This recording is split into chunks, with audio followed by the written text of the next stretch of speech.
going to call the Board of Regents meeting of Del Mar College to order at 1 p.m. We have 5 board members present, so we have a quorum and can conduct business. We will start today's meeting with a moment of silence.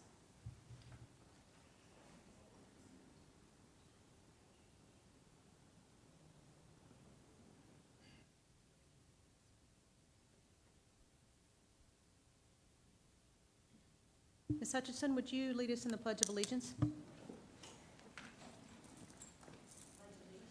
To the flag of the United States of America and to the republic for which it stands, one nation, under God, indivisible, with liberty and justice for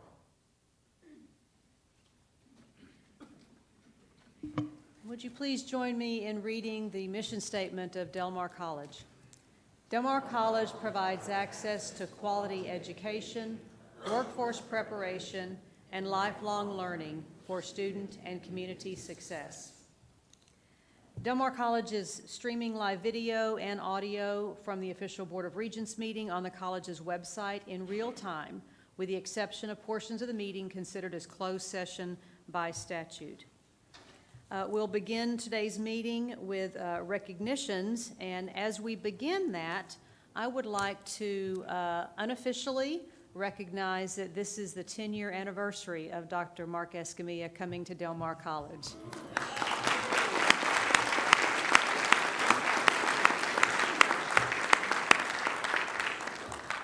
He hates that, but we don't care. We want to applaud and celebrate 10 years of leadership from Dr. Escamilla, and it has been my pleasure for the last 4 years, and I think I speak for the board members who have been here much longer and with much more experience. You're an outstanding college president, and thank you for all that you do.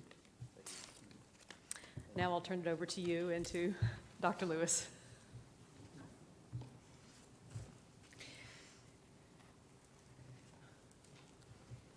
Thank you. It is my pleasure to introduce you or reintroduce you or present Dr. Lucy James. She's been a full-time faculty member at Del Mar College since 2004, currently serving as an associate professor of American Sign Language and Interpreting. She is also the faculty coordinator of assessment. In this role, she has been invaluable in helping faculty develop core curriculum applications and complete program assessment information. She has also provided valuable contributions to SAC's COC accreditation reports. Dr. James completed all the program requirements by Capella University for her doctorate in education in adult education degree as of August 31st, 2018. Her capstone project was titled Assessment of Student Learning, a Curriculum for Community College Faculty. Commencement is scheduled March 2019 and will be held in Orlando, Florida. Please join me in congratulating Dr. James on both her on her contributions to the classroom, to the assessment projects at Del Mar College, and for earning her doctorate degree. I would invite Dr. James to come forward.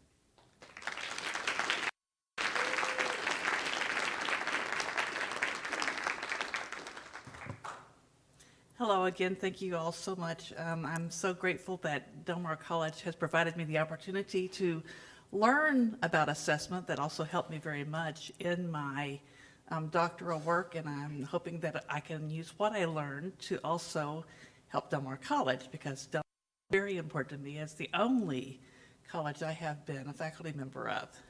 I do want to also thank my husband, Bob James, because without him, I couldn't have made it through my doctoral program.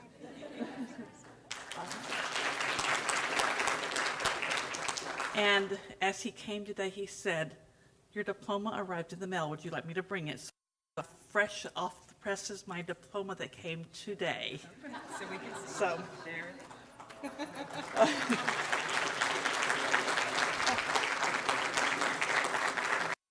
So thank you. Thank you, Lucy.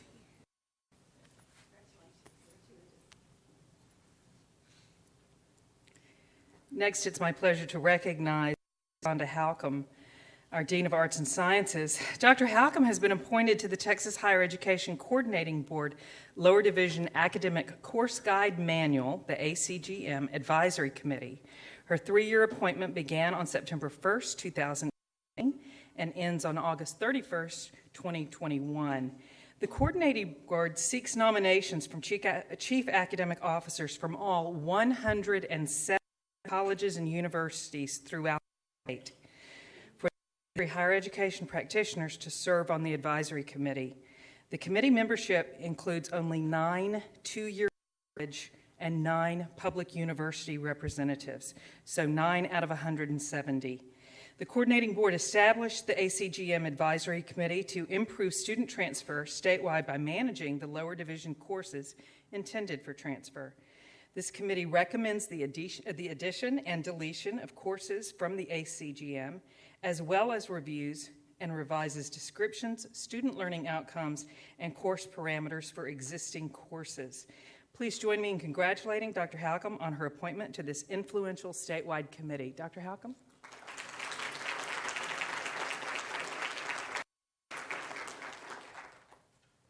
Thank you for this recognition.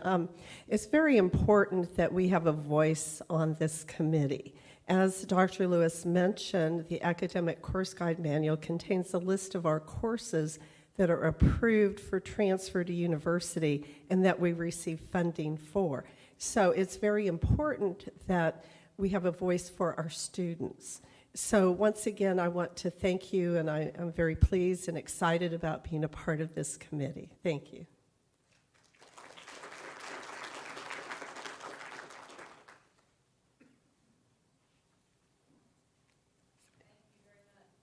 And so we will move on to staff reports. Dr. Lewis. Thank you.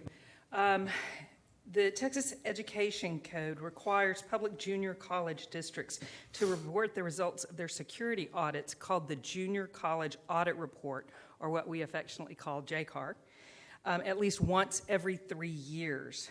The Junior College Audit Report, JCAR tool, is comprised of a series of questions pertaining to the college district's safety and security audit results.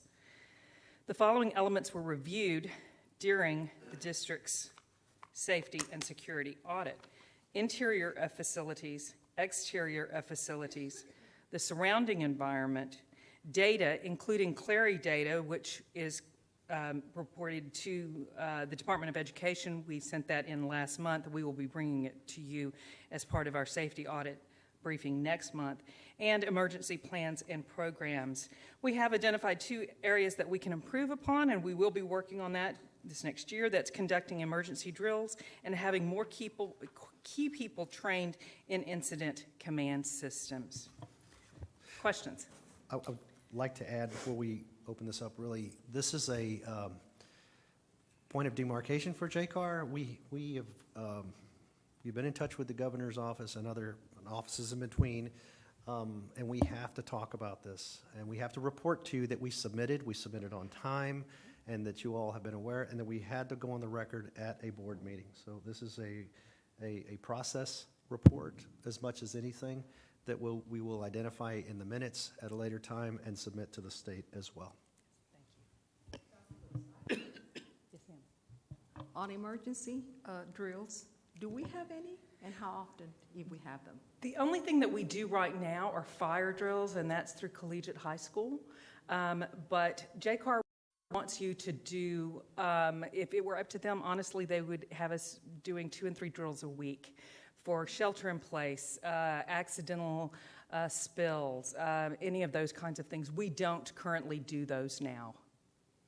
What we'll do is identify the ones that are most relevant for our area, and make sure always that our emergency response plan is up to date and actionable. We do active shooter training. So we have many trainings like that. We've been doing those for several years now. We do quite a few trainings. Pardon me, I didn't mean to interrupt you, No, President Escobar. okay. We do quite a few trainings now. JCAR specifies what's training and what's a drill. And does this include,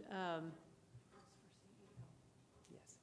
you said it included the Clery data, and that is publicly discussed and disclosed annually in? Next month. Next month, okay. In our annual safety and security report. Yes, ma'am. yes. Okay. We would have combined the 2 issues into 2 items had we known. But earlier this summer, we informed the governor's office that we would bring it to the October meeting because they wanted to see it happen sooner than later, and bring this issue to you all sooner than later, and so that's why we did. Yes. And so next month is the Clary report as it is on an annual basis. Yes.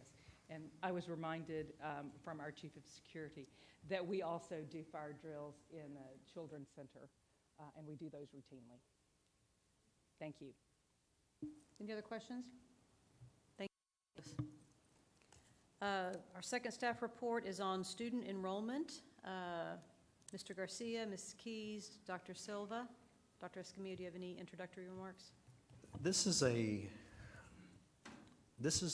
most robust report that I think we've compiled in several years about our enrollment. And this is going to include many different facets of our enrollment to really speak to, and I'm going to use the word production. In other words, the total combined effort that happens to be falling on what we call the base year or the funding year.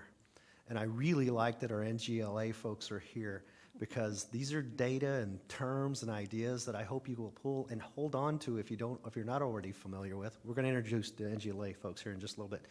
But this piece is really critical for credit, non-credit, and corporate services. This is, again, we labeled this part 1 because we're at the beginning of or the first half, if you will, of our funding year. We still have spring to load, and we still have to enroll the students for spring, and we intend to come back to you with a full snapshot of our base year once we have our arms around that entire picture this spring. Okay, thank you very much. I'm going to start for Dr. Rita Silva and Raul Garcia and myself, Lenora Keys, and we're going to give an overview and start with some terminology that we use internally as we go through the year. However, we're going to share some of it today and introduce it in a different concept. And I always like to... If you'll speak into the handheld mic, not the other one. Oh. There we go. Thank you. Is that better? Thank you. And one of the things I always appreciate the fact that we start out with the mission statement of the college, because the mission statement really talks about the total encompassing services that we provide the entire college and all the different types of students that come to us through the different levels of training, college credit courses, continuing education courses, and corporate services. And so it's a broad scope. And so this is what we're dealing with today, is truly the broader scope of enrollment. First of all, I'd like to talk about what we're going to go through and how we're going to introduce some different terminology. We look at the funding as it comes to us from the state of Texas on a biennium, which is a 2-year basis. We also look at a base year, and as that relates to contact hours, we're going to break each of these areas down into more detail. And then, of course, formula funding, and this year is always important to us as we look at formula funding. We're going to look at credit, headcount hours, and contact hours. Initiatives to increase access for students such as the Viking Islander program and dual credit, our credit and continuing education unduplicated headcount, and we're going to finalize the program, or this report basically, with continuing education and corporate services. I'd like to start with getting a foundation on just some of the terms and how we're going to present them and use them throughout this report. When we talk about the Texas legislature funding for community colleges, we look at what we call a base year. Every year that we've done the budget, we've talked about the new revenue that we have coming in for that year, and it's always based upon a base year. And the base year begins with the summer of the even-numbered years. So 2018 is an even-numbered year. So basically, our base year began summer 1. We're going to get into defining what summer 1 encompasses in a minute, but this is as we go through the entire calendar year, beginning summer 1, as it goes through next year, 2018, through basically spring of 2019, is a base year. Our funding is calculated on certified contact hours. And that's a different term because it's not semester credit hours. Most of the time we talk to y'all about semester credit hours, tuition and fees is based upon semester credit hours. That's more of a common terminology. However, our funding is based upon contact hours. Contact hours are the number of hours that a student is actually enrolled or participates in a class, such as most courses, a 3-semester credit hour is approximately a 45 clock hour or contact hour course. You meet for 16 weeks, so it's 45 hours. She's saying 48. So you're counting the 3 hours for the final exam. Yeah. And so the 48 hours at 16 weeks. And so this is how you look at it for students, and then those calculate out to contact hours. Or time in the seat is the way we used to talk about it, is time in place, time in the course.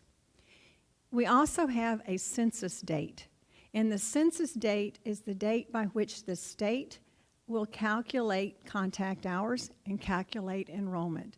And at different times, I know people have asked, what is our enrollment? And we usually say, well, what date are you talking about? Which date did you want to hear? It's always time specific.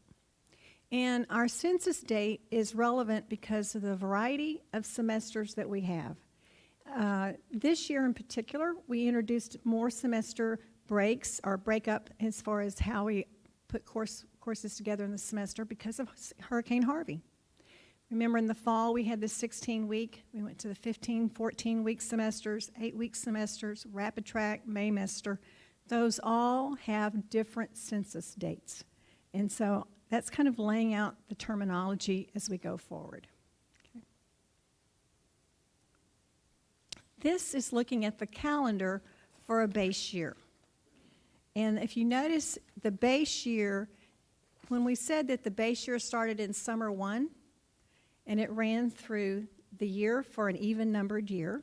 However, if you look at the credit line up here, and we start with spring flex entry, that means anything that started after the census date for the 16-week and the first 8-week term.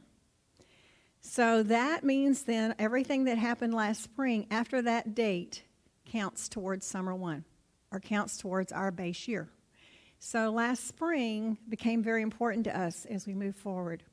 So as we move forward in the credit, then you start with that flex entry time as it moved forward through spring into summer 1 and 2, and now we're into fall. And of course, then it will continue into spring of 2019 for that 16-week semester and that first 8-week semester. And that's why I showed it all the way out through May. But it's really for that long term, mainly that long 16-week term that will continue on. So that began the base year of 2018, which is very significant for us because our funding will be determined in the future based on what we earn in contact hours this year. Below the blue line is continuing education. Continuing education doesn't have a regular semester term, it has quarters. And the quarters for the base year actually start using the same type of calendar with quarter 3, after that first 16-week time period, into quarter 4, then quarter 1, and quarter 2. So as we look at enrollment for continuing education for the fall, starting in September in quarter 1, we've just started it. So these combine to make our base year. So we have multiple calendars as we move forward. But this kind of lays out the landscape for what we consider as a base year calendar. So continuing education, funded hours, and then credit courses, funded hours. Those are what the state of Texas is looking at on a biennium basis to calculate our funding over a 2-year period. And now, Mr. Garcia. Okay, my favorite subject. Let's talk dollars and cents, right? Okay. The reason we put a lot of time and energy behind this is because it is a very important funding stream to this institution. It is one of 3 major sources of funding for the college. It represents, as you can see in the schedule, 16% of the 2019 total revenue budget. If you combine that with the property taxes and the tuition and fees, we now have a combined total of 93% in funding stream. Now, we just spent a lot of time going over property taxes during the budget planning process, and we will eventually move forward into discussions around tuition and fees in the up-and-coming months, sometime in the month of January and February. But let's turn our attention to state appropriation dollars. We'll have a preliminary discussion on tuition in December, and then set it in February. Thank you. Yes. Okay. So, this slide includes our base year funding for fiscal years 2014 to 2019 and the reported contact hours. So if we look at the third column for fiscal years 2018 and 2019, the state appropriated $15,867,734, big numbers, to the college for each of the 2 fiscal years, i.e. biannual funding. All right. Now, if we focus our attention to the TBD, you're probably wondering, why did we do that, right?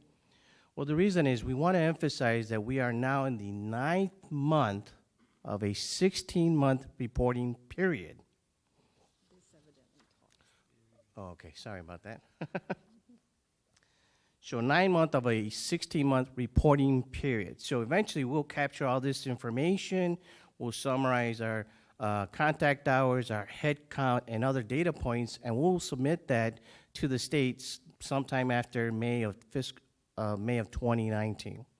That information is going to be synthesized by the state, and then eventually they're going to say, here's the pool of dollars that are going to be available to the statewide higher institution programming, and then they'll say, here's your share of those budget dollars for fiscal year 2020 and 2021 biannual period. And at times, it is synced with the legislative session for that reason. We present them all the variables. We rank with the other 49 colleges. There's a certain, I always say it, one pie. There's only one, and then they back that pie in, and everybody gets their slice accordingly to how you rank in those 49 with the other 49 colleges. Okay. Before we move on, if I might just ask a question for clarification. So in that process, we have estimates of what our contact hours based on spring enrollment, but that's not finalized or certified until the end. But that's where we get our early estimates of what state funding decisions might do to our biennial appropriations. Yes, the earliest estimates will be used, that's one of the nuances of this base year. The estimates will be based on our previous spring's numbers, just as a placeholder until we get our certified numbers in spring. So there'll be a swap out because they guess that they're pretty close. We get the final number later on in that semester, but it is an estimate at first based on a previous spring. Okay. I'm going to go ahead and now continue. This portion of the report is what you're used to seeing. Traditionally, we come out and we report on the credit hours. So I'm going to go ahead and do that, and then Vice President Keys will come back and talk about the continuing education hours. So this is what it looks like for our fall credit hours, our preliminary reports. So we are actually up 1.1 over fall 2017 at 2,004,020 contact hours. So this is, again, a really nice increase. If you look over the last 5 years, it's 8.45% increase over the last 5 years. Again, this is our contact hours. Our next slide is going to show our head count. And actually, well, glad to report here, our head count for fall 2018, our preliminary numbers, is 12,222. That is a 3.18% increase in our enrollment from fall 2017. Now, you'll see, if you look at all 5 years from fall 2014 up to fall 2018, you've seen a nice steady increase. It actually has been about over a 14% increase over the last 5 years.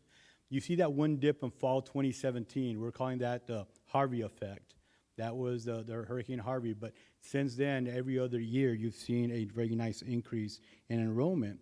So just analyzing these two numbers I just shared, both the contact hours and the credit hours. So our contact hours went up by 1.1%, and we have our head count up by 3%. a little bit over 3%. So what that tells us is we have more students enrolled, so we have more bodies at Del Mar College. They're taking less classes. And while we're discussing this, we feel it's a lot of students are just working now because of the economy out there. So we have more students taking less hours. And again, we kind of think it's because of the economy and there's jobs out there and students have decided to work out there. So that's our number. A special note, our all-time high at Del Mar College was 12,236.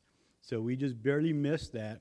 At this point, it is our second highest enrollment, although these are preliminary numbers, and they might change. We get our certified numbers in November. So that's when Dr. Escamilla said part 2, and we'll come back and show you the bigger picture. But this is a really nice reason to celebrate. We're really happy with this enrollment. The staff and faculty worked really hard to get to this point, so we rebounded from Harvey well. 2010. The fall of 2010 is when we had our highest enrollment. Yeah. 2 programs that I want to talk about is some initiatives that we had in the fall. First of all, I need to mention we had to use that picture. That's Dr. Escamilla with his 2 alma maters. He looked really proud there, and so we had to put this in there because he has his Viking symbol and he has the Islander symbol going on there. But two programs I want to talk about, the VIP program and the dual credit program. First of all, the VIP program, which you're familiar with, it's our concurrent enrollment program with A&M Corpus Christi, the Islanders. Our initial target is 50, and I'll tell you, and I know Dr. Lewis can back me up with this, saying 50 was at least, we thought that would be high. We really, anything between 25 and 40, we thought would be wonderful. Due to the efforts of a lot of the staff and faculty that actually are sitting here today, and also our colleagues at A&M Corpus Christi, we were able to have 127 students in the initial kickoff of our VIP program. Really exciting time. It's a great program. We hear about this program quite a bit when we're out in the community. And we expect for that program to grow in size. We want to target next year 300. I think that's very doable. And then we get even exciting when we're talking about the Southside campus, what this can do once we have that Southside campus as well. So it's exciting times for the VIP program. Yes, sir, Dr. Escamilla. One quick note about these 127 students. The vast majority of these students, when I saw the original list, this boiled down from 160, okay? These students are not from here, okay? Study that information, find that information. They are coming in from all over the state. Yes, sir. I don't know if any out-of-staters. There might be 1 or 2 Oklahoma. 1 or 2 at the most. Most of them are in state. Yeah, most of them are in state, but they're not from here. That is critical. And when I saw that data and when I saw all the places they were from, and I'm not talking just and we're talking up Dallas, the road. Houston, Wichita Falls, yes. West Texas, I mean, from all over, because they want to come to the university, and this is a vehicle for them to prepare, come, live here, I call it a dual citizen with both alma maters over there and here, and that's a big number right there. It is. That's a game changer. And one of the side effects of it, of course, we have always had a good relationship with A&M Corpus Christi. But when you're able to work in the trenches like we had to for these 127 students, when faculty talking to faculty, advisors talking to advisors, it really just strengthened that relationship. So that was a byproduct of this wonderful program. Hang on just a second, Dr. Yes, Silva. ma'am. Mrs. I'm sorry. I just wanted to ask you, so what I'm hearing you say is that the students are enrolled primarily at the university taking classes at Del Mar? They're concurrently enrolled. They're taking classes at A&M Corpus Christi and Del Mar College. Well, since So- you but the said, or basis- since Dr. Escamilla said that most of them are from out of town, so. Yes, they are from out of town, and they're staying in the residence halls at A&M Corpus Christi. Okay, and taking some classes One at of the Del Mar. great parts of this program is that they get services from both the university and from Del Mar College. But they're taking the majority of their classes initially from us to enter and kind of shore up and prepare to enter the university. So it's that first year time that they're taking. I think it's the first semester is like These are their 2/3. basics. Yeah, they take the majority of their classes with us first, and some classes there, so that they just kind of smoothly transition in. Sure. And so in Regent Estrada, the goal is they'll complete 30 credit hours this year with a 2.0 or GPA or higher, and then they'll move on and just be full-time students at A&M Corpus. We'll get another cohort, which is what we're hoping for the 300 next year on top of that. So that's how the program works.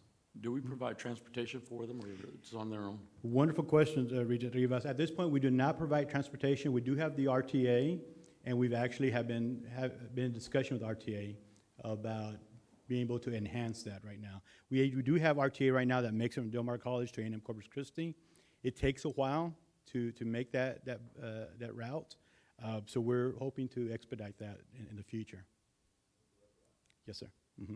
As a matter of fact, we were talking to the orientation folks from A&M Corpus. They're saying the parents were asking about that same question, the transportation. So we're definitely working on that.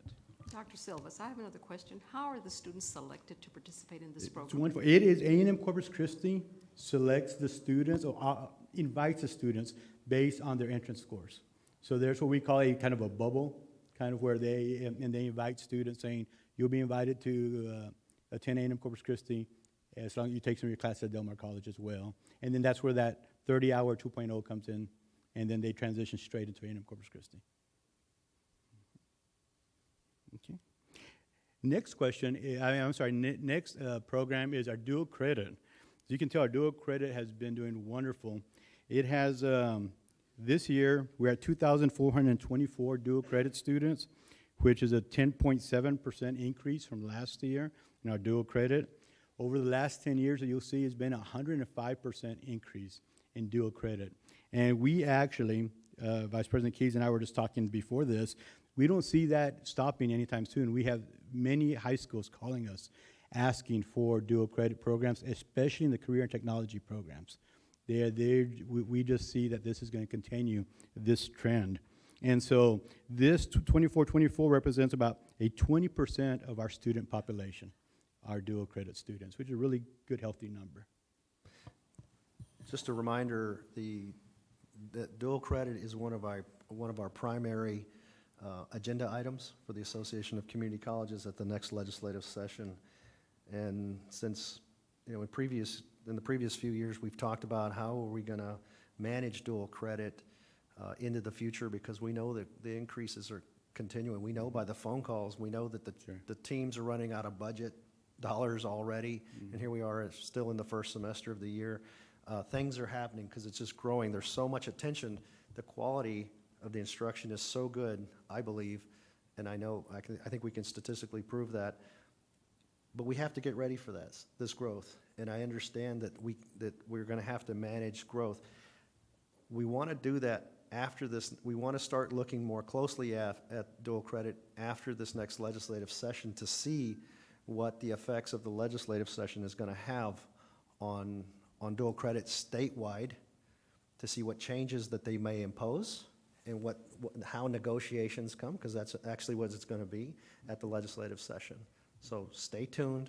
I'll be bringing the information back to you on this issue, but it is going to be something that we're going to have to, I think dual credit will evolve into the future, especially with it being on the legislative agenda. Mm-hmm. Absolutely, it's exciting times. Vice President Keys will now talk about continuing education. Part of our enrollment total picture, of course, is to look at continuing education and corporate services and working with our industrial partners and business partners. This trend line is showing what we've been doing with continuing education and corporate services enrollment since 2008-9. And we're up over 112% as you just go up that trend line. And you can see how it varies. And honestly, it varies, I think, quite a bit with the unemployment rate. And you'll see that unemployment tends to affect our students, I think, more impactfully than perhaps the universities, where our students traditionally all work. And right now, with an unemployment rate low, you can see, you'll see how it varies throughout. Also, in 2017-18, I'd like to point out the two graphs I'm going to show you now are annualized graphs. They do not include fall of 2018, which, of course, we've just demonstrated through numbers that is trending up. Okay, so our last fall we continue to call the Harvey effect. But you can see the linear progression in what's going on with our continuing education and corporate services. And of course, I'd like to point out the change in the law that went into effect that will be counted this year. And this base year is that we will now be able to receive funding for those continuing education students over the age of 16 or 17 who are completed their sophomore level year. That was a lot. A lot of work. That was a lot of work, but that was a lot of students that at the last base year, we had to kind of take off the table. Okay, we had lots and lots of students that were 17 years old at the Craft Training Center and others that we had to just discount, or excuse me, not count. We didn't discount. We taught them, we certified them, we did everything we're supposed to. But because the coordinating board kind of paused, they said they audited us. We came through with flying colors with that audit, with that desk audit, but we had to take off. I think it was a couple $100,000 worth of instruction that we did not get to put into our last base year count. That's changed. 6 months after that happened, the law changed. Now they're back on the table, and we're on our way back with the Craft Training Center and other people. And that was a period in time in which the coordinating board interpreted a funding rule differently than they had in previous years. And so we had, there was a legislative law that went into effect that completely reversed that back to the way it had done in previous times. So thanks to Dr. Escamilla and many of our legislators who worked on that law to help us with that. I'd like to point out, though, that just to compare a little statewide unemployment rate as we look at these different trends. In 2017, we were looking at the state of Texas at 4.3 unemployment, which is very low. And as of 2018, statewide, we're looking at 3.8%. So you're seeing quite a difference. In 2009, 8-9, just to give you an example, it was 7.6% unemployment. So our unemployment rate is low. And I would venture to say, with what's going on with Hurricane Harvey and all the construction that's going on now, that we are basically at as low as it can get as far as unemployment rate. This graph, it looks a little complicated to start, but it's looking at the annual enrollments as a comparative trend, just to look at how inversely related credit courses are, enrollment compared to continuing education and corporate workforce courses. The idea here is that together they make us stronger. I think is a good way to say it. Across the top is showing your annual enrollments for credit coursework. And when you look at, that's a large number, and I'd like to point out that that is a duplicated number. That's the number of times that any student can enroll in multiple times in multiple courses. So it's a very large number, but we wanted to look at the trend line because we're looking at total work and total services that the college provides in a variety of ways. The bottom trend line is looking at your continuing education and workforce corporate services courses. And they oppose each other. They go in different directions. Also, I'd like to point out that these both are annualized numbers and that they stop at the academic year 2017-18. If we could add the fall of 18, you would see that that was already ticking up, that the trend line, I believe, on credit in particular would be much more level and headed up. Also, because of the fall semester of what you encountered in 2017-18 last fall, was a negative or downward trend in both areas, And so that's an anomaly year. If you look at the year before, 2016-17, if we were to be able to take the trend line off that point, I think both would be much more positive. But you're seeing the change there. Yes? When you're done, I just want to talk about that note on the bottom. Okay. And then talking about the impact from 2012, the Texas Higher Education Coordinating Board, in 2012, we implemented a change throughout the college on all of our credit programs. They changed the rules in that where we, particularly in your career technical course programs, such as nursing or process technology, welding, we had at least 72 semester credit hours. The new regulation stated that those programs all had to shrink to 60 credit hours, a maximum of 60, unless we received a pre-authorization or pre-approval to have over 60 hours. So as we compressed or shrank the number of credit hours, semester credit hours a program could offer, you could see a downward trend in a way in enrollment, as particularly in state hours for funding, contact hours. These two relations, the relationship between these two lines was no accident. We knew that back in 2008, 9, and 10, that the 60-hour rule was coming. So these programs that we were offering, associate's degrees of 72, 74, up to 78 hours, I think, as high as 78 hours, had to go away and minimize. So we had to take a big piece of each program off the table. That was contact hours that we were then making. That's why the numbers were where they were earlier on. We had to be leaner and meaner than we ever were. Well, we knew that if we just sat around and did nothing but what we were doing, nobody ever just sits around Del Mar College, I can assure you. But if we chose to and do nothing, that there would be a trend that would be, well, we'd have less of an opportunity to generate contact hours. So we had to be leaner and meaner for our students and for ourselves. Okay, that's when Lenora Keys came forth, and we asked her to step up and grow the continuing education corporate services division of the college. I call it a division now, but it wasn't then. It was a component. It was one area. It was a small operation. We invested in those dollars with the board's support, and the growth, we knew, or we trusted that the growth was going to be coming to our area with all the investment and so forth, and we knew that this would be the part of the curriculum that would satisfy the needs and requirements of such growth. That's what this story is telling right here. Or that's the story this slide is telling.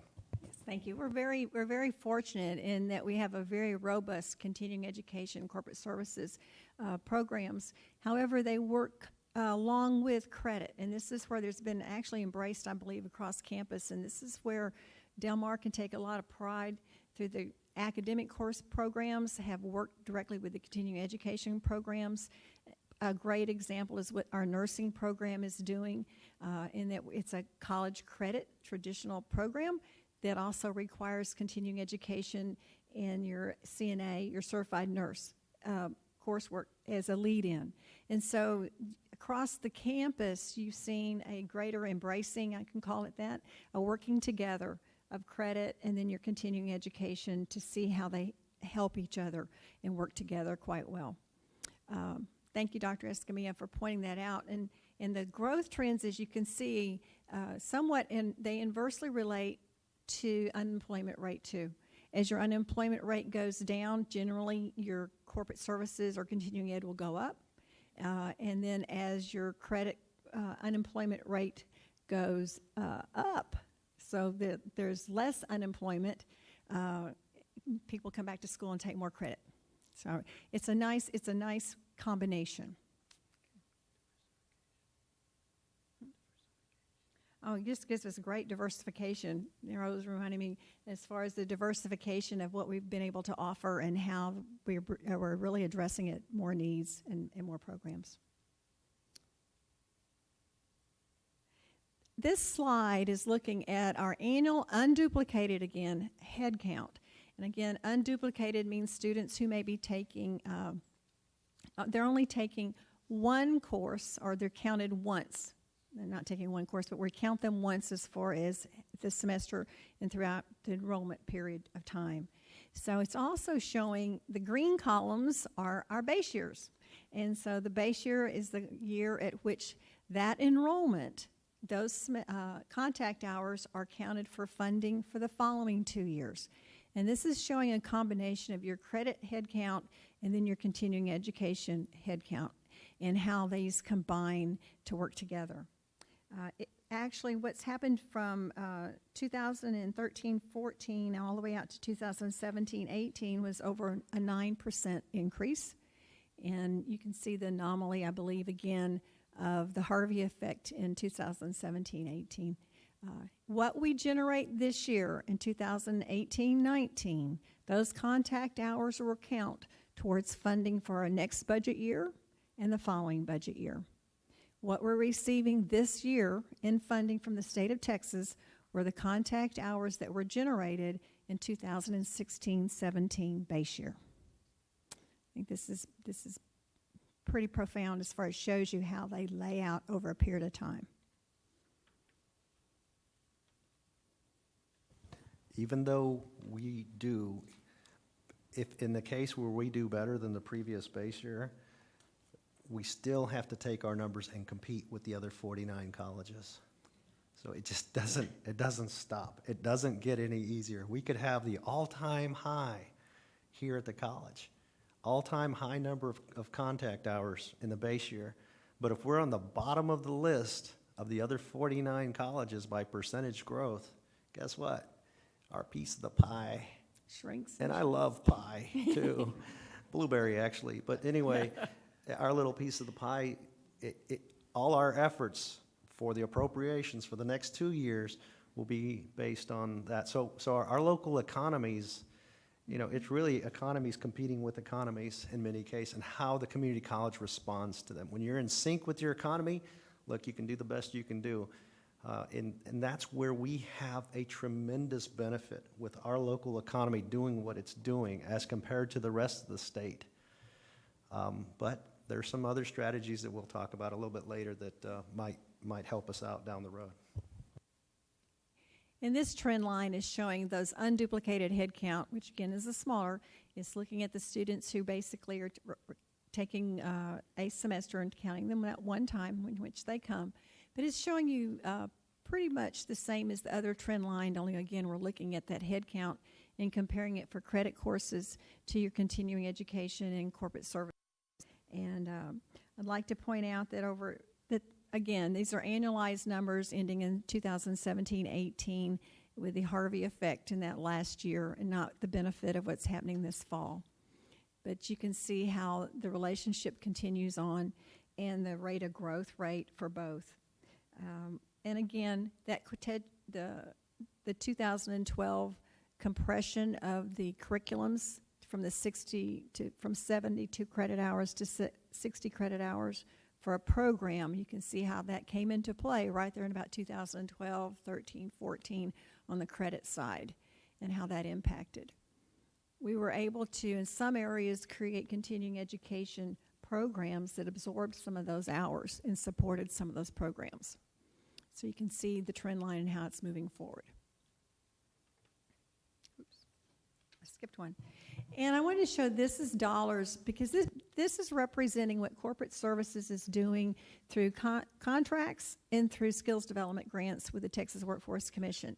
During this last year of 2017-18, corporate services were able to attract contracts with industry and business and nonprofits too of $5.6 million. And of that, they collected over $775,000. What that means is the contract is a multi-year contract. And so that the work in preparing those contracts are over a period of time, and then they're working and collecting those dollars right now. They served over 33 different enterprises or businesses and industry entities with those contracts. The Texas Workforce Commission Skills Development Grants, and thank you, several of y'all have been at our awards, check awards and everything. Ruth Hughes, Commissioner with Texas Workforce Commission, was here just last week to present a $1 million one that we received with MMR and Brand Energy. And those have totaled over $2.4 million. Those are dollars that come from the state of Texas that we work directly with business and industry to conduct their training to build that workforce. And again, that ties right back to our mission statement, which we're all very proud of. Of that, they were able to collect over $2.1 million that funded through us into business and industry for those training hours. And those were 8 awarded this year.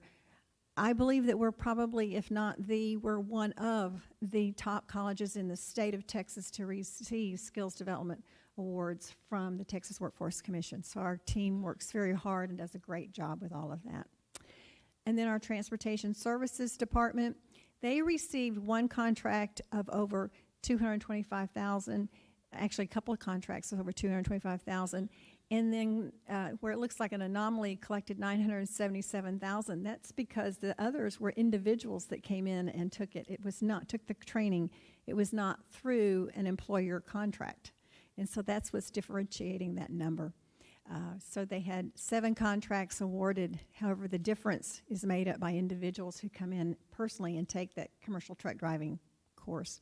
So a total of over $8 million was awarded either through contracts or through grants, and over almost $4 million was collected. So this is give you an idea of the volume that goes on with corporate services.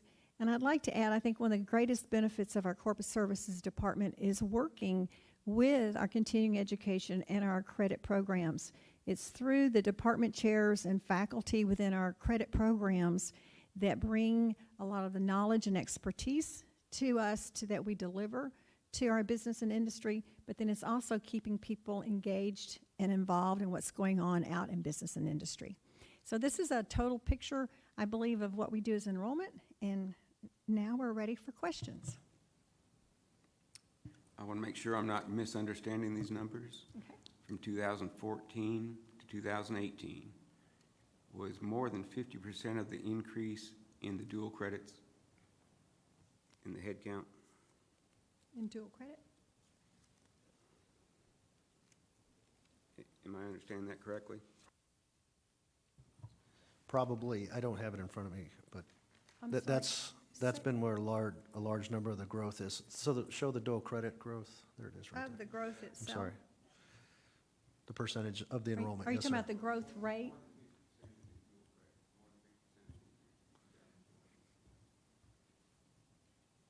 I'm not sure that we can say that. If you're talking about the percent of growth rate,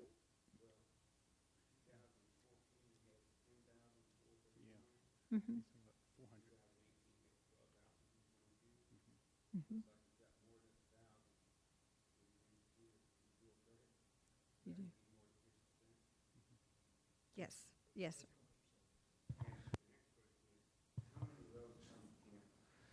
How many of those come to the campus? Yeah. The dual credit? Boy, that's, where's the picture? Do you have another picture? How many are on campus? Is it about 50%? No, I'm how many ultimately transfer or come to Del Mar College after high school, I think is. Oh, physically on campus Yeah. during the semester? I'm sorry. Yeah, I'm that's what I sorry. thought he was getting, on campus versus those who are at the high school taking them. Yeah, that's what I figured. About a third of So those, about third 300, enrollment is on our campus. round numbers? Okay. And the reason I'm asking this is we looked at the classroom utilization report. Yes. And I'm thinking that's around, it's less than 35% for both campuses. Is that I don't have it in front of me, but I think that's about the right number. So the utilization report, we're still verifying, validating the numbers that we've sent you already. We're doing some backup homework on that. I think the bottom line on that is Yes, sir. that we've got plenty of room, and we need more students on campus. Yeah, oh, yes, sir, I know where you're going. Yes, sir. And you and I have talked about Yes, I know where the you're going. Odessa model, which you brought up. Yes, And I've talked about the Houston Community College model, where they've given free or deeply discounted tuition for the senior citizens. sir. And I'm thinking that we've got the room and we need the students. And we probably need to do something to attract the students by adopting the program that you're talking about. So, may I jump in with that? Absolutely. Okay, great. That was my hint, right? So Regent Bennett and I have been talking about a model at Odessa College and now Amarillo College and now Grayson College, were the first three out there. They were I call them the first three mice to the cheese with regards to 8-week semesters and being there, using 8-week semesters as the mainstay of their course offerings, okay? And I think they've gone as high as 75%, one may be up in the 80%. We do have a percentage of classes in the 8 weeks, and that's what we were talking about, but those are more innovations, opportunities and options for students. And so what we've learned from those schools, Odessa being the prime example, is that by adjusting their schedules, that they have taken I think it's their 4-year, let me see, maybe it's their a graduation rate, I forget the time period in it, from 17% to over 40%, okay, in just a few short years by implementing these sorts of things. The other piece, that's something we've been studying, we're already talking about it, and we feel very strongly that there are some things, some lessons there that you cannot refute. Oh, and side note, Grayson College this fall went into it with a percentage. They move into it a percentage at a time each fall semester. They went through it, and for the first time in their college's history, they have more full-time students than part-time. That is a big deal, and those are the kinds of outcomes that Mr. Bennett is talking about. And so those are opportunities and programming pieces that we have got to seriously, are seriously taking a look at. The other piece that Mr. Bennett is referring to is a program by Houston Community College whereby individuals of 55 years old and older. 5, and they have to be 4 credit, and they're Yes. limited to 6 hours. So these are some folks that are either early retirees, or on their way to retirement, and or have opportunities during the day to take classes at discounted rates and so forth on tuition and fees because of the utilization of schedules leaving the hours between 1 and 4 o'clock available. And so those are 2 programs that I've already started on the 8-week session. I've already started advancing that down, and we're going to talk about this more at our strategic planning meeting on November 9th. And but those are the kinds of things. Those are the impacts. That's what it's going to take. It's how many plates can we spin? We have VIP. We have dual credit online. It's going to take spending more plates to get more folks out here, and fill those opportunities in those classrooms when they are available. So did I cover those? You did. Okay. I told you I was listening, Mr. Bennett. Thank you. Well, I guess if I could summarize that, it's really about what are the strategies to efficiently and effectively utilize the space and the faculty that we have. And our opportunities to grow are certainly there to serve the folks of the region. My takeaway from the enrollment report is when folks ask what our enrollment is, I'm going to say it depends on why you're asking. Because if you're a funder, contact hours is what's important, and the growth in contact hours, which goes to utilization, goes to classroom utilization as well in our physical plant plans. If you're a just general public and you're asking in general terms, I use the unduplicated head count, because how many individuals in our service area do we touch at least once during the year, whether they take one summer class, whether they take one certificate class, or are here full-time. But then the fall enrollment that coordinating board uses to compare us amongst other colleges really is the least true. It is a factual number, but it is the least true number of who we're actually serving, because it's only fall credit head count. So it really depends on who's asking and why. And I think that's the broader message here, is that there are multiple ways in which we talk about enrollment, and understanding what folks are asking and how we might answer that is I think, really important for all of us as Regents and folks who are representing Del Mar College out and about. The variables that we put together, all the things that we do, all the hard work that our staff, faculty, regents, and all the things that we do to put together a base year effort can only be actualized when we are successful at the legislature, okay?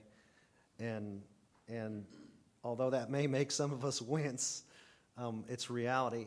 And we are, I think at the last session, saw light at the end of the tunnel for the first time at that point, 5 legislatures that I've been, legislative cycles that I've been a part of. This is the 6th coming up in January. That's why it is so important to have a plan, to have leadership at the state, to have regents involved at the state level, and to make our case at the legislature. Okay, that is happening. We are on our way. We're not there yet, But if it doesn't, if we fail there, then that piece of pie just stays, it stays the same size, and we're just all fighting for crumbs, and the time is now, so I just had to add that. Are there other questions or comments?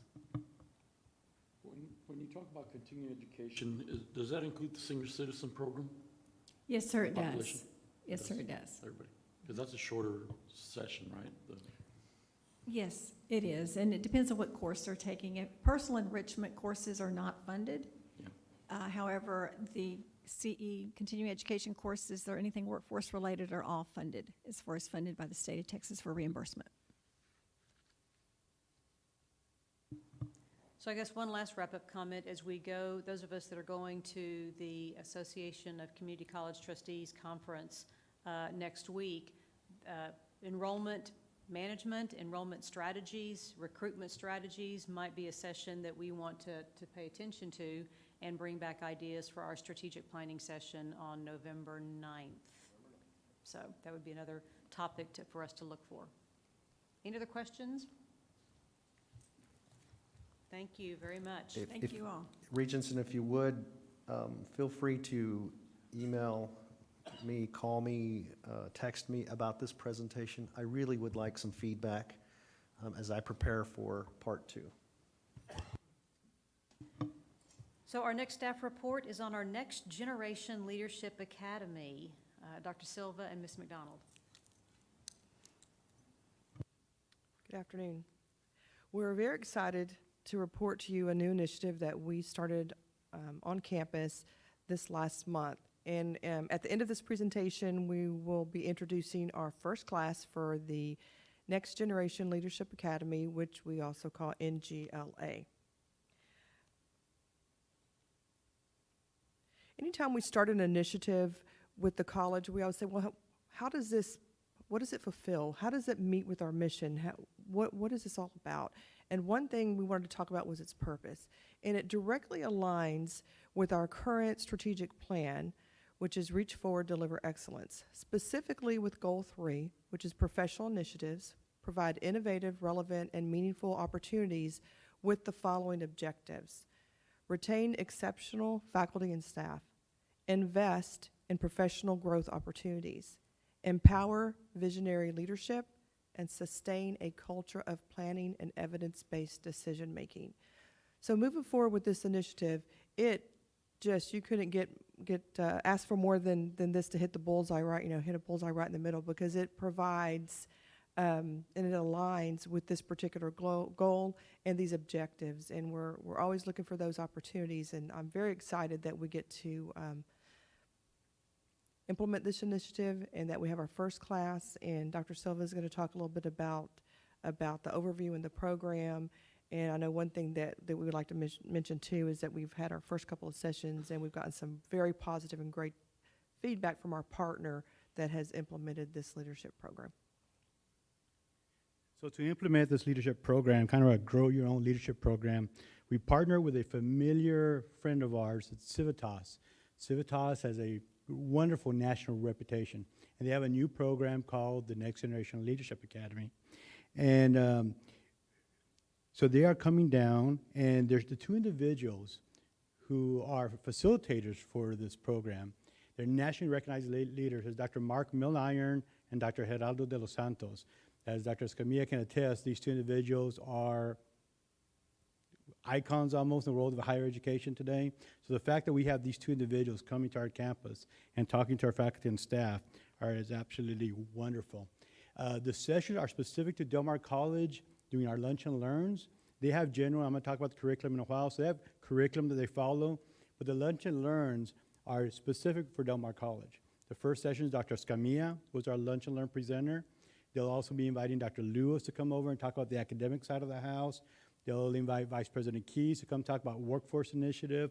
They'll be inviting Vice President Garcia to talk about funding. So they'll get to know, because they come from different sections and they might never hear about how the funding's put together, the budget's put together, or the workforce initiatives, and they're in the student service area. So it's wonderful how they implement a general curriculum with specific lunch and learn in between.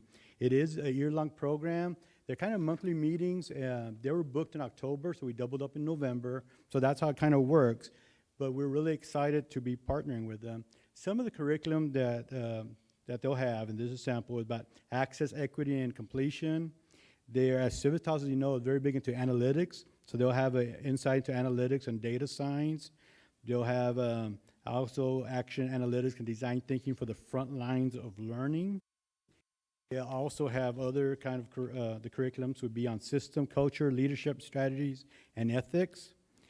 Working regional education ecosystems. They'll talk about funding, the politics, policy, and governance, and the leadership and strategies, bringing it all together. But one of their final exams for this program is to be put into groups, and they are asked to either bring up a new initiative or how to enhance a current initiative at Del Mar College to enhance student success. So when they're going to be to come judge them on their presentations. It's great because it helps them out as professional development and let them learn more about higher education, but it helps our college as well because it's kind of add you value to us. And so we're really thrilled about this. So I'd like now to ask Ms. McDonald again to go ahead and introduce our future leaders in higher education at Del Mar College. Thank you. And one thing I do want to add, and I'm going to put my time, is that the most important thing that we can invest in are employees. They're the front line. If we do not have quality employees across the entire college, then I'm not even worried about our students, because that's quality faculty. They're here because of the services they get from student services, and then all of our support services that support the faculty and support student services. That's why we're Del Mar. So this investment in our people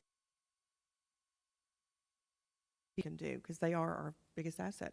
So as I announce the students' names, if you'd please stand up, we'd like to recognize we do have a large group that's here today. So when I call your name, you stand up so that we can recognize you. Elizabeth Adamson, Liz. Vanessa Atkins. Jessica Alanis. Dale Anderson. Melanda Ballesteros. Rachel Benavides. Corinne Caruso. Tammy Donaldson. Rita Hernandez. Jeff Hoddle. Jason Houlihan. Jennifer Jimenez. Nicole Kinzarski. Sarah King. Jennifer McGuire. Jessica Montalvo Cummings. Danielle Newman. Ana Elise Olivares. John Salinas. Ava Zapolveda. Karen Silva. Jennifer Shramick. Letitia Wilson. Class 1.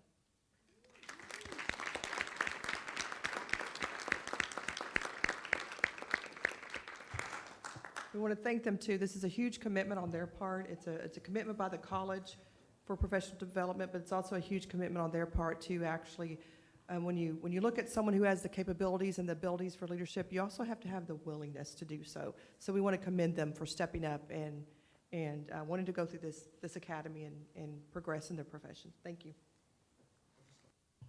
Oh, please. How are the participants selected?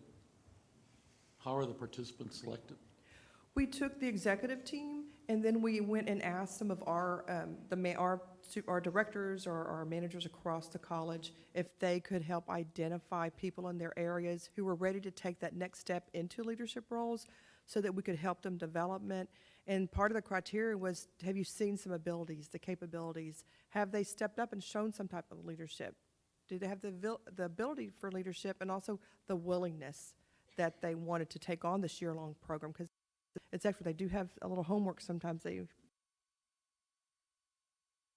So we looked for that criteria, and we asked people in our different departments, our different divisions, to help identify those people. Remember, this is class 1. We're hoping that we're going to get to do this the next year and so on. So this is the class 1 that we initiated and started. Yes, sir.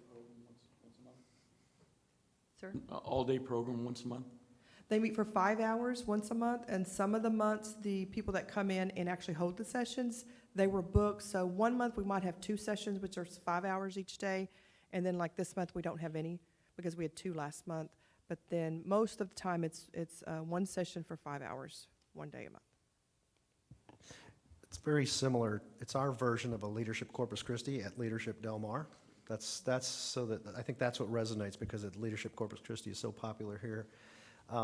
This is our version of it. It is something that when Mark and Gerardo, who are pillars in the community college community nationally, approached us and asked us if we would jump into this, immediately I said, well, yes, I want to. Let's go back and verify. These are flying in national recognized practitioners from all over this country. They're in as part of this program. It costs $90,000 a year, okay? The college could not do this type of program for that amount of money and package it and maintain it and support it and get those kinds of names and expertise.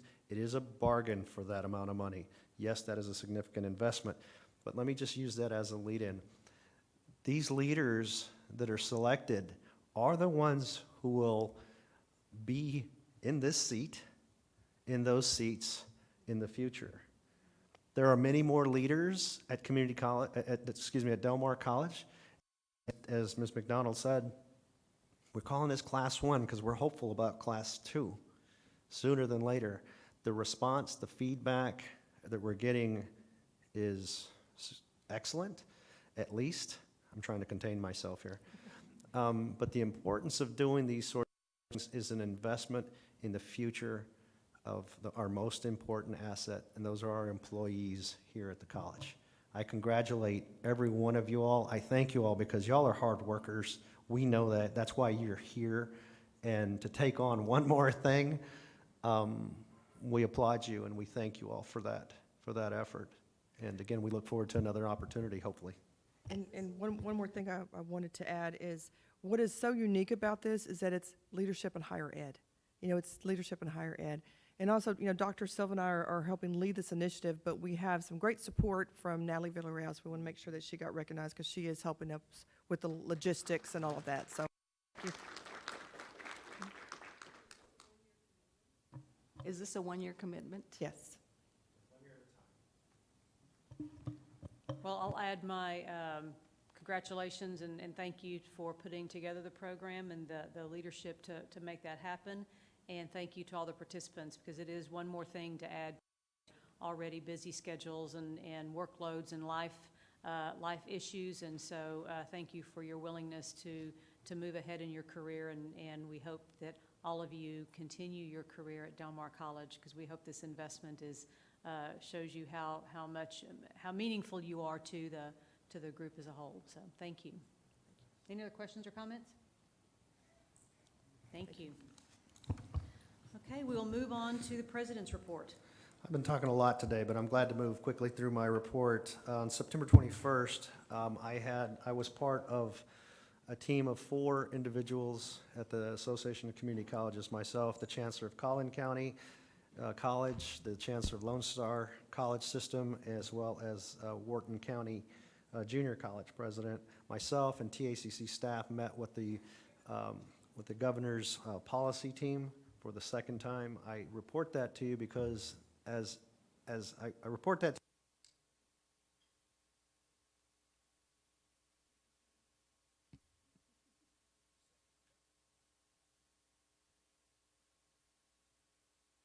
I have to reset for a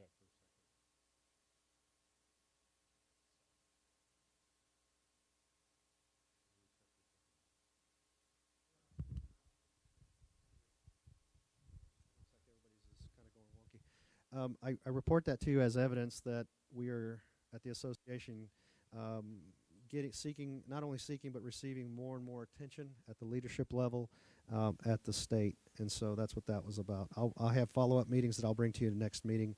Mayor's Interagency meeting was held right here in this very room on October 5th. It was well attended. bright and early. We got to present on Del Mar College and host that for Mayor McComb. We're always glad to do that once a year. And then October 9th, which was just last week, I attended both the Executive Committee and Legislative Committee meetings at the Texas Association of Community Colleges in preparation for tomorrow's quarterly meeting and others that are coming up. Again, we're spending lots of time getting ready. This is the best prepared the association has ever been for the legislative session. This concludes my report. Any questions for Dr. Escamilla? So we'll move on to our pending business. You have a listing in your board packet of the upcoming agenda items for November, December, into the first of next year. Any questions about any of those? Or if not, we will move into our consent agenda. The following items are of a routine or administrative nature, and the board has been provided background and support materials on each item. We will act upon the items with one vote unless there is a request to pull an item for separate consideration. Is there a desire to pull either the approval of minutes for our last few meetings or the acceptance of the investment report for September? I move to approve the minutes. So motion to approve. Is there a second? Second by Ms. Estrada. Are there any public comments on the consent agenda? Seeing none, all those in favor say yes. Yes. Yes. All those in favor say no. All those opposed say no. Let me get that wording correct. Thank you. Motion passes. Now we will move on to our regular agenda, and we will begin with discussion and possible action related to our quarterly investment report. Mr. Ronald Ross is with us today from Patterson and Associates. And thank you for making the trip down, and welcome. Ladies and gentlemen of the board, thank you for having me here. As always, it's a pleasure. And I want to actually start out with the second slide, and we'll move back to the first slide, because many of our clients are asking us about what's going on with the trade war, possibility of a trade war and tariffs and all that, those other situations. And that's really the biggest headline that is dominating the news right now. And, currently right now we're not in a trade war. We're kind of in more of a disagreement or a skirmish. And so we definitely hope that, the tensions start to ease a little bit, and we can definitely move on from there. But currently we're seeing three big fronts that we're having issues with. First front that we're seeing is the U.S. versus the Eurozone. It started out with tariffs on steel, and then it kind of escalated with more rhetoric more than anything. And now currently with the Eurozone, we're kind of in a truce, and we've agreed to talk and kind of move on from there. The second one had to do with the versus Mexico and Canada, kind of a NAFTA situation. As of the month, we actually have a deal with Mexico and Canada, and so pending Congress approval, which Congress typically they'll probably approve this one, we'll have a new deal, and it's going to be called the U.S.-Mexico-Canada Agreement, which is a very, very good sign. And lastly, on the third front, which is the ultimate behemoth out in the marketplace right now, is the U.S. versus China situation. And with the U.S.-China versus situation, you've seen the rhetoric and the tensions start to rise quite a bit. As of, I think, September 24th, we moved another $200 billion, we imposed another 10% tariff on another $200 billion in goods against China. And that brings the total for about $250 billion of imposed tariffs on goods coming out of China, which is about half of their exports coming out of China. And in retaliation, we saw China come back, and they basically imposed another 5 to 10% tariffs on about $50 billion of goods towards that's coming out of the U.S. and imported into China. And we're hoping currently that, that agreement will be made with Europe, and their agreement will be made with China. Right now, no one kind of knows what the outcome is going to be. But if we're going to have, a disagreement or even a possible trade war, we'd rather be in a 4% growth GDP environment versus a 1.5% growth GDP environment. And I think if markets, if we see any kind of agreement that comes out with Europe or comes out with China that's a little bit better than the agreement that we have now, then I think the markets will respond positively, as you'll see later on in the presentation what happened with when we came to the table with Mexico and Canada and had that agreement in place. And going back to the first slide, basically, throughout all of everything that's been going on with the markets and the economy has really remained very, very resilient. You had second quarter GDP growth at 4.1%. You had consumer confidence that is at an 18-year high. You also had a jobs number in September. It came in a little softer than what we really wanted to come in. But if you look at the 4 or 5 month span, you actually saw job growth at over 200,000 jobs on average. So that's all a really, really good sign. And moving into, as you can see, where the yield curve is right now, I think the arrow indicates more than anything. Once we finally came to the table and there was agreement in place with Mexico and Canada, the back part of the yield curve, as the 10-year and the 30-year, it actually went up. And so you had a little bit more of a steepening of the yield curve than what we've seen before in the past. And that's just because markets are, they looked at that as a positive level. And if you see on the first part of the yield curve, we got another interest rate increase in September. And also they gave us a hint that they possibly will have another interest rate increase at probably somewhere in December. So that's a positive sign as well. Here's a kind of an overview of the pool funds, excluding the 2016, 2017, and 2018 bond fund. As you know, interest rates continue to rise, so we're keeping the WAM extremely short. The yield is around 2.185% against the benchmark yield of 2.173 for the quarter. Fiscal year earnings were roughly around $483,000 on that pool funds.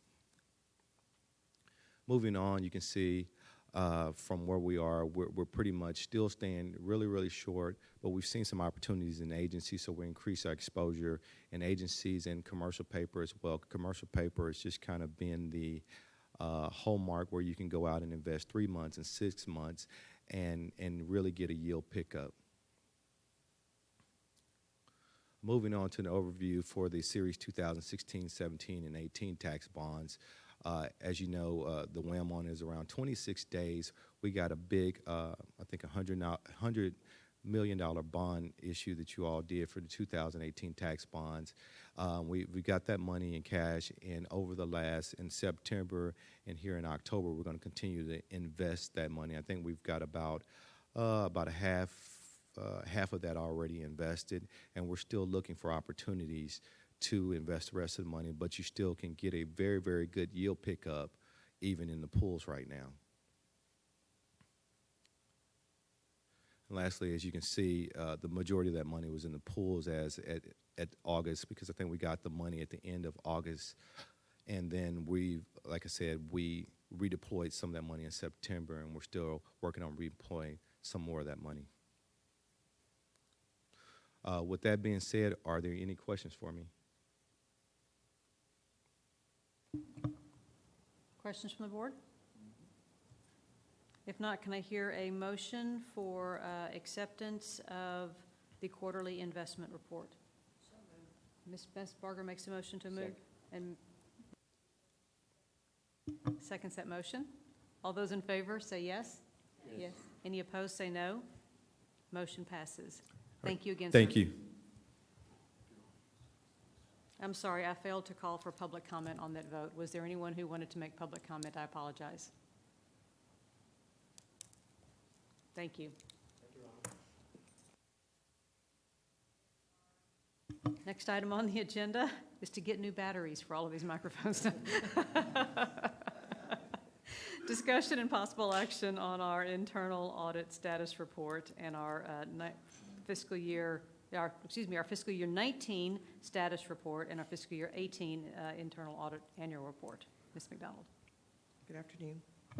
As part of our internal audit process, The following information will be presented by Dan Graves, a partner with Weaver, and he will present the fiscal year 19 internal audit plan status and also the fiscal year 2018 annual internal audit report that we are required to post online prior to November 1st, and then it goes to several of state agencies. So I'll go ahead and call Dan. Thank you. Thank you. Yes, I'm here today just to present to you the overall status of the internal audit plan that you approved at the August meeting. So there on the screen, you'll see the plan that you approved at the last meeting. And happy to report to you that we're actually in progress in the third week of our first internal audit for this year, which is grants management.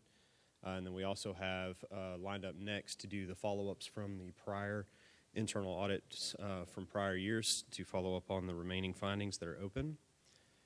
And the scope of the audit for grants management being one of the biggest functions and key functions within the college, it focuses on all of grant management from the overall grant administration and the start of the grant cycle, from the research and application of grants through the contracting, funding, monitoring and reporting, and then ultimate contract closeout. So it covers the full cycle from start to finish, from the point in which we start identifying what grants we want to apply for as a college, and then all the way through the reporting and closeout. We started fieldwork procedures on October 1st, and we plan to conclude fieldwork procedures at the end of this week. We're on track to do that. There might be one or two items that are remaining after Friday, but the bulk of the work will be complete by Friday. We have a planned exit meeting for the week of the 29th to meet with the process owners and college management to go over the results of our procedures and anticipate a report in November. So that's the current status. The last thing I have to just talk to you quickly about today is the 2018 annual internal audit report. As Ms. McDonald said, that is a required report by the SAO. It is due to be posted on the college's website no later than November 1st, as well as reported to 4 different state agencies. That includes the Governor's Office, the LBB, the Sunset Commission, the SAO, and one more. And I always forget the last one. No, I believe that's it. Yeah, those four. SAO, LBB, Sunset Advisory Commission, and the Governor's Office. The SAO does prescribe the format, so we don't get much say in what is in there. However, it's pretty simple. We provide an overview of the 2018 internal audit activity and the results. Also, we disclose any non-audit services performed for the college. The quality report over the internal auditor is reported in that as well as the 2019 internal audit plan, which you approved at the August meeting. A description of the risk assessment process that was used to build that plan, and then a disclosure of any external audit services provided to the college, which is your external financial statement audit. Are there any questions over the content of the report? Nothing goes to the Higher Education Coordinating Board? I believe your financial statement audits go to the Higher Education Coordinating Board, but as far as the annual internal audit report, no, that is not one of the requirements of the SAO. However, it's posted on your website, and the coordinating board can go look at it at any time they wish. Are there other questions or comments? Is there a motion to accept the FY19 status report and the FY18 annual report? Motion by Mr. Bennett, second by Ms. Hutchinson. Any discussion? Is there any public comment on item number 4? Seeing none, all those in favor say aye. Aye. Any opposed say no. Thank you very much, sir. Thank you very much. We'll work to get that posted on the website. Next, we are going to have action items related to our morning discussion. Technically, first, we're going to talk about the full Southside Master Plan and have a possible action related to acceptance of that. And then item number 6 will be the acceptance of the schematic design for Phase 1A of the project. Thank you. Hello. Thank you. This is a much briefer presentation than this morning. I trust you remember that. We'll So basically, these come out of that presentation. And, you know, first talking about the master plan, we just, again, start with the vision, how that related to the master plan. Do you want to go through this? No. You can do it. All right. I've memorized it. How, you know, the master plan reflects the concerns that we have for the vision of the project, that it's approachable, you know, it contributes to student success and all of those critical factors that the vision established. You know, the first phase was accepted in the, was that September's board meeting, Board of Regents? So this acceptance is primarily over phases 2, 3, and 4, and the roadmap that they lay out in the future. The second phase being the 3 buildings to the east that approach Rodfield, which would build it to 550,000 square feet and 2,500 parking spaces. The third phase, which would be the site immediately west of the current first phase, and be comprised of 780,000 square feet in total, with a parking garage and 2,000 surface spaces. Intention to accommodate, I can't remember the enrollment, and we didn't write it down. Phases 4 would be the final 3 buildings on the site, totally comprising 1 million square feet over the entire area, 12 instructional buildings, 2,700 parking spaces on the surface, and 1,500 in a parking garage. So at the final build-out, you know, the full capacity of the campus as designed is 1 million square feet. As a point of reference, you know, Lone Star Sci-Fair has twice the acreage and that much square footage. So this is a compact, dense campus, pedestrian-focused, and focused on the future of Del Mar College. And final overhead image of what that looks like in its entirety. And also has the future lands off to the west for expansion. And then all 4 phases. So in essence, you know, this encapsulation, if there's any questions, comments, or things that have occurred since this morning, we have our team here to answer those questions. Just as a point of reference and context, when we talk about the master plan, it is an open-ended master plan. We don't have a defined time frame in which the second, third, and fourth phases would happen as needed and as funds are made available. So I think that's important to note that we don't have a defined time in all of that. Are there other questions or comments related to the overall master plan? Thank you all for the full discussion. And if folks want to go back and look at it, there'll be links to social media and links to the full master plan. And are we updating the Del Mar Tomorrow website, or is this all on this is all on the Del Mar Tomorrow website? The Del Mar website. Good. Is there a motion to accept? I move to accept the master plan, Madam Chair. Thank you. Mr. Rivas made the motion. Is there a second? Second by Mrs. Estrada. Any other comments from the board? Are there any public comments on the acceptance of the master plan for the Southside campus? Seeing none, all those in favor say yes. Yes. Any opposed say no. Motion carries unanimously. Thank you again for your work. Thank you. And we will proceed with item number 6, which is the possible action related to the acceptance of schematic design for Phase 1A.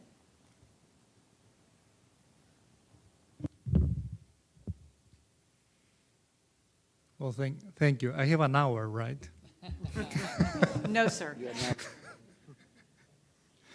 So when we start talking about the design concept, we go back to the vision that he gave us, that this is a place for students, a place where they can call home, and above all, enhances a sense of community.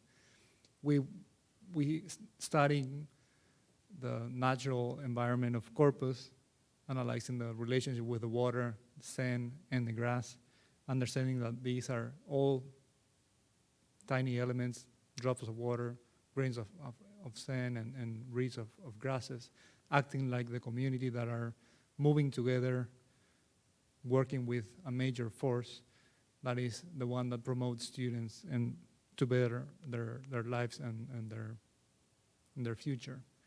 We studied several options with the steering committee, the one that we selected for several reasons, and one of them being budget, is the one that we call Sunrise, that is showing a gradient on the elevations where transitioning brick colors, and also the placement of the windows is a very natural pattern following the pattern of the sand and the water that was being formed by the wind.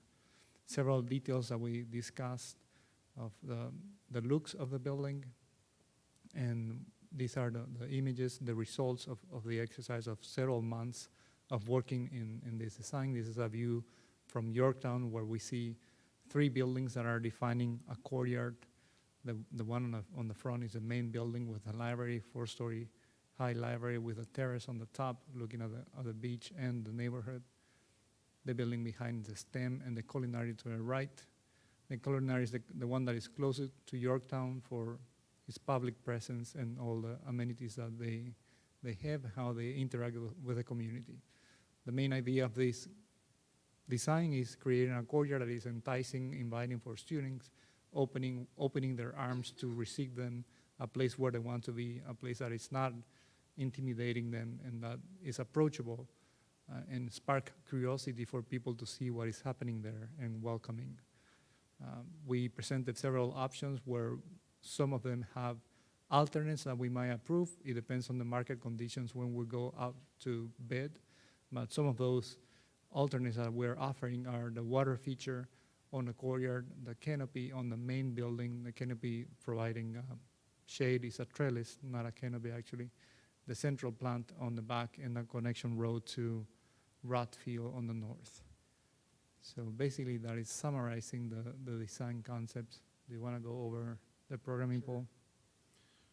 Programmatically, just reporting, we've fulfilled the program on the site within the budget. So we have 240,000 square feet, added instructional spaces, enlarged the classrooms, and added informal student study spaces, as well as additional offices for faculty and adjuncts.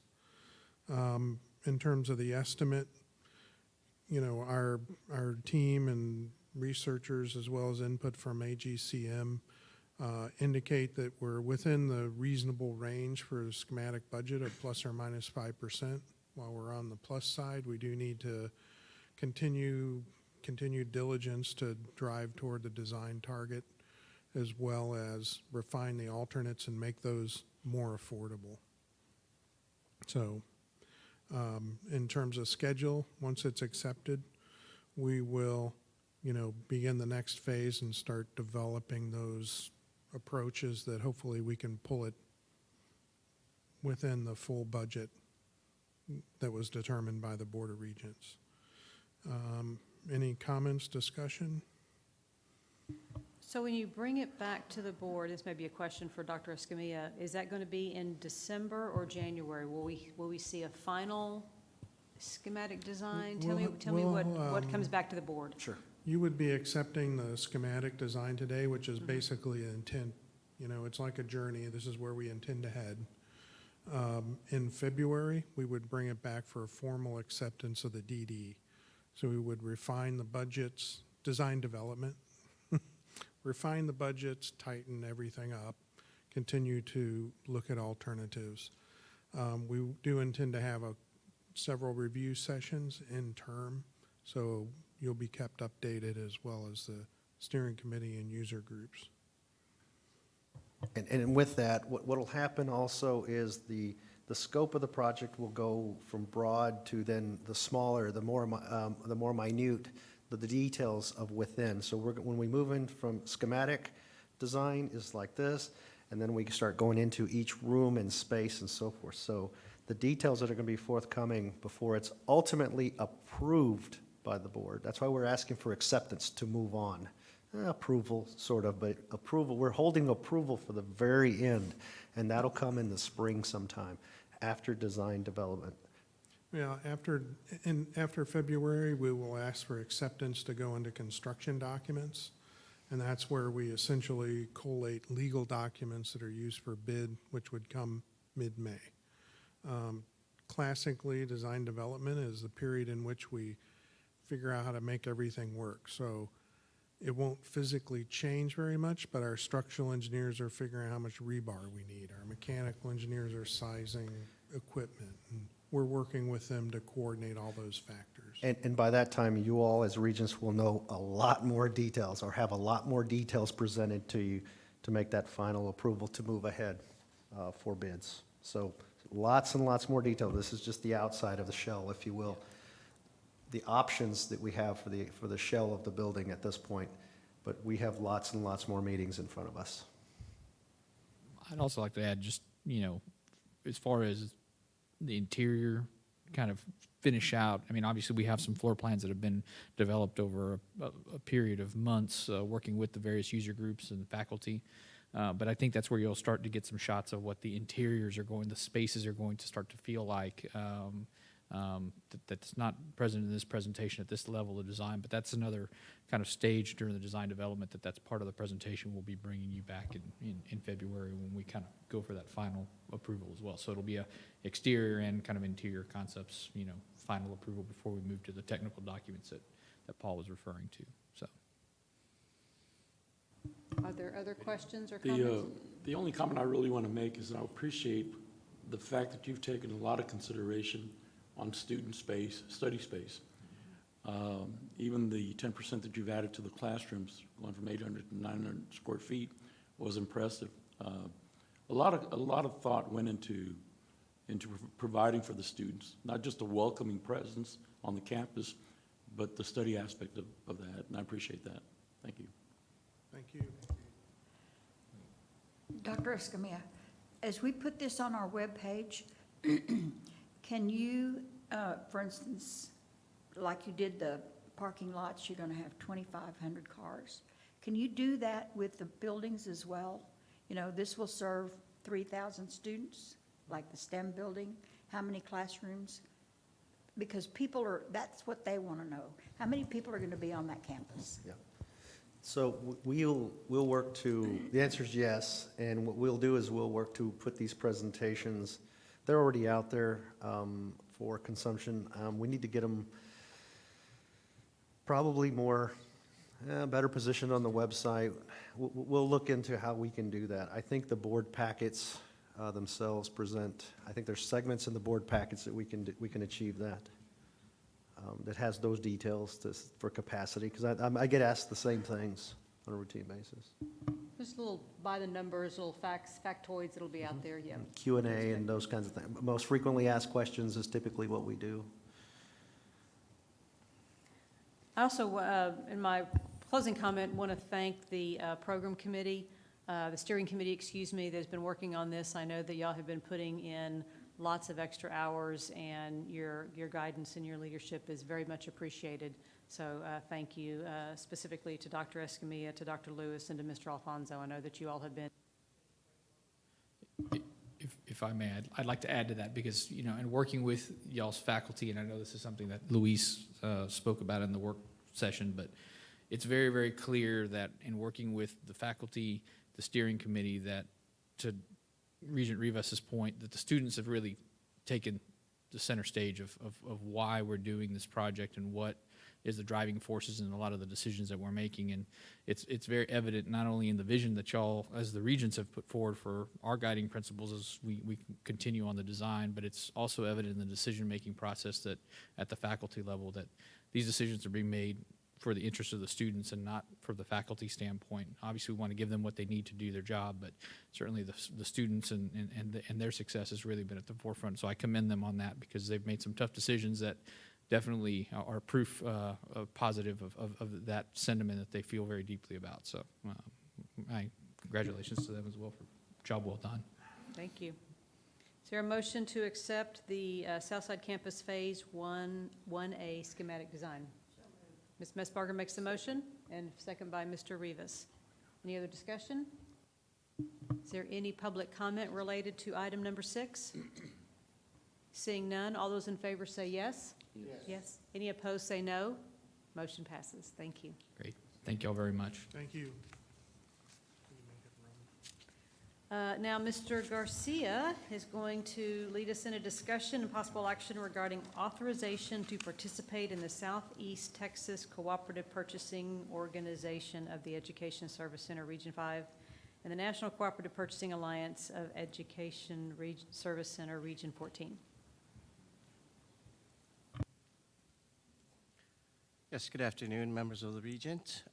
So what we're proposing is a request for to allow us to participate in this consortium that's going to allow us to expand our purchasing power, leverage their purchasing power, and also expand our vendor listing so that we have more options to select from when we're making acquisitions and purchases.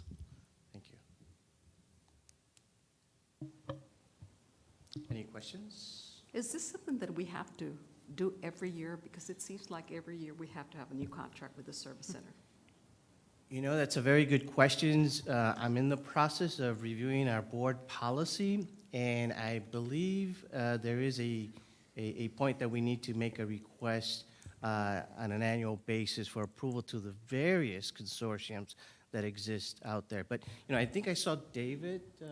David, can you David, come on up, David, so we can hear and we can record. Come on up, please. Please.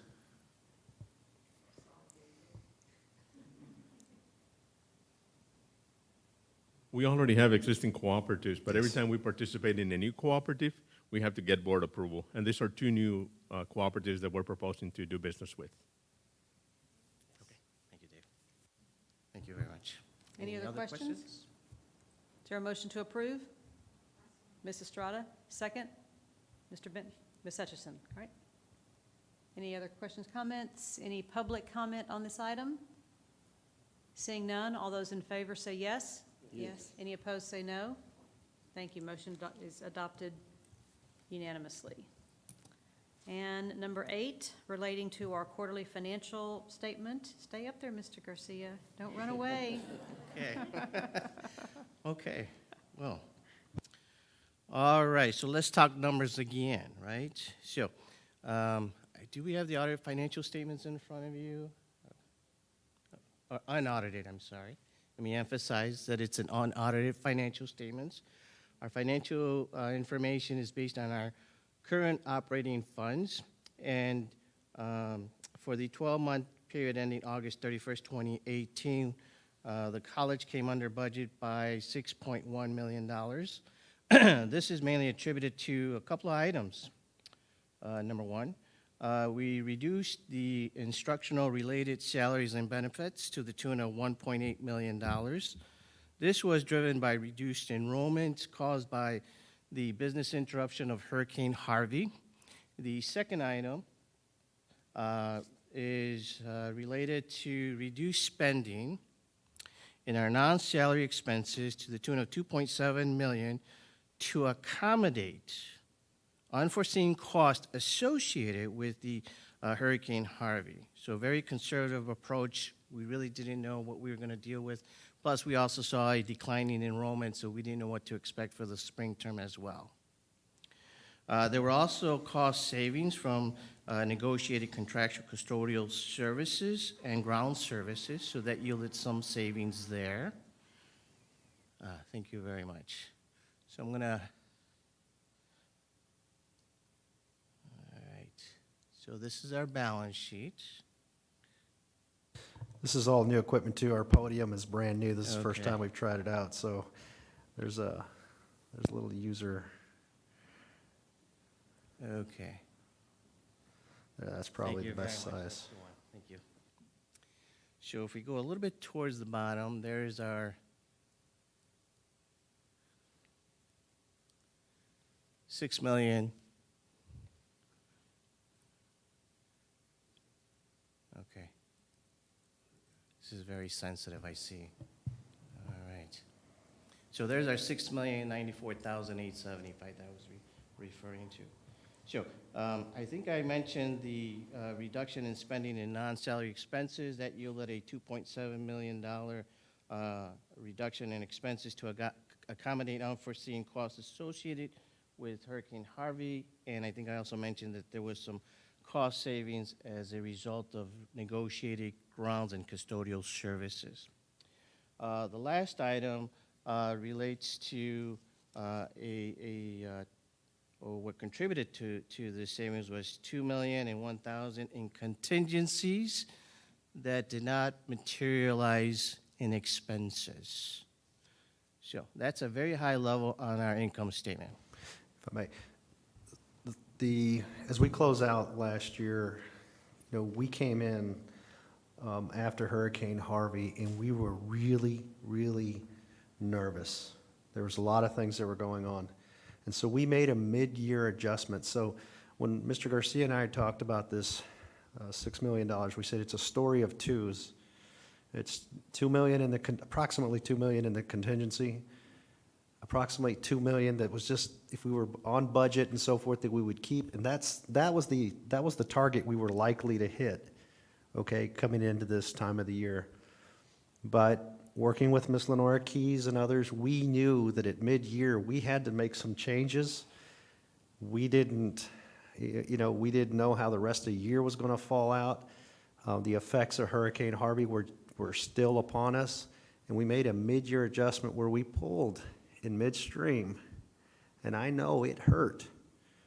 Midstream, we pulled out $2 million out of the operating budget from virtually all areas of the college. But for that, we would have been right on target. We took an extra conservative approach, and we pulled that out of spending, and we know departments didn't travel or people didn't travel. Things didn't happen. We reduced our marketing. We reduced in several different areas. That's where that $2 million came into effect. We feel better that we did that, although it hurt. We feel better that we did that after the fact. We're in much better shape than if those numbers were negative and we were scratching our heads saying, why didn't we do anything? We took an extra conservative approach, but we would have been exactly on target for that extra money. Good news is we'll take those monies back. You can't just put them back into the operational accounts as usual, but we can use them for other considerations, for needs, equipment needs, one-time costs, and those sorts of things. And we're working to do that, and we'll bring back that plan for you. Right now, we're just trying to account for the line item of $6,094,000. Yeah, and I would have to say kudos to the entire college community because it speaks to the long-term sustainability of an organization in trying to preserve financial resources, especially when you have this big unknown, an external factor that may have been a significant impact to this institution. Will any of that money go into our surplus fund? I'm sorry, what was that question? Will any of that $6 million go into our surplus? So as it stands today, we still need to take that into consideration as to how we're going to redirect those dollars in our operations. I think I would like to engage the various stakeholders, the executive team, to see how that fits into our overall strategic initiatives in our plan and just to fund those initiatives, food for thought, but still up in the air. Yes, it's absolutely one of our considerations every year. We always bring back those recommendations. And as we were talking in the break, and there are other considerations that are coming up, we have impending stressors on the budgets for existing construction and items and furniture, fixtures, equipment, all of these other things. And then there's GASB 75, and then there's still a whole other conversation that we need to have. Bigger picture we'll have in coming years. We're just trying to close out this year to show you what we have. We'll bring some proposals back to have discussion to consider the priorities and where to place some of these dollars. So in short, what happened with the property tax contingency, $600,000? the 600,000 property tax contingency? Yeah, so that's the part of that $2.1 million that will be going back into the reserves once we close out our books. And there has not been any outcomes at this stage of the game with respect to. It hasn't gone away, has it? No, sir. We'll discuss that here Okay. in just a little bit. Okay. Yes, sir. But probably in closed session. So moving on to the balance sheet. All right, so we just talked about $6.1 million surplus there. On our balance sheet, just real quick, we can say that we added $4.2 million in either cash or cash equivalent investments. And again, that's coming from this year's operating income of 6.1. Some of that was used to pay down our accounts payable. Unfortunately, we had to pay our vendors $1.6 million. So that's how we get back to the 6.1. It's 4.2 million going into either cash or investments and using some of those dollars to pay our vendors. There's a little bit more complexity on the other pension items. And so that information is really coming from the state system who's providing the audit financial statements and telling us how to record some of these transactions. But we do have some cash outlays that was made by the retirement and healthcare systems that either resulted in an accounting reporting as either a prepaid, in this case it's referred to as deferred outflows, or deferred expense, which is referred to deferred inflow and pension. And the other biggest change was in net pension liabilities of 1.8 million. And there's more complexity in discussing that because there's a lot of other variables that goes into determining the value of the pension liability, and that's done by actuarial folks at the state level.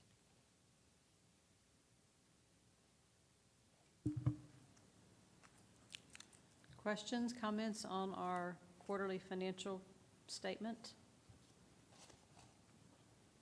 Seeing Financials. Mr. Rivas makes a motion to approve. Second by Mr. Bennett. Any comments, any public comments on item number 8? Seeing none, all those in favor say yes? Yes. Yes. All those opposed say no. Motion passes. Thank you, sir. Yes. We will now do general public comment. Is there anyone who would like to make general public comment for items not on the agenda today? I do not see anyone for general public comment. The board will now go into closed session pursuant to Texas Government Code 551071, consultation with legal counsel regarding pending or contemplated litigation or claims or a settlement offer, including cause number 2012-CCV-61123-2 and appeal number 13-18-00159-CV Bruce Olson versus Del Mar College, and the seeking of legal advice from counsel on pending or contemplated matters of claims and possible discussion and action in open session. Board's going into closed session at 2:58 p.m.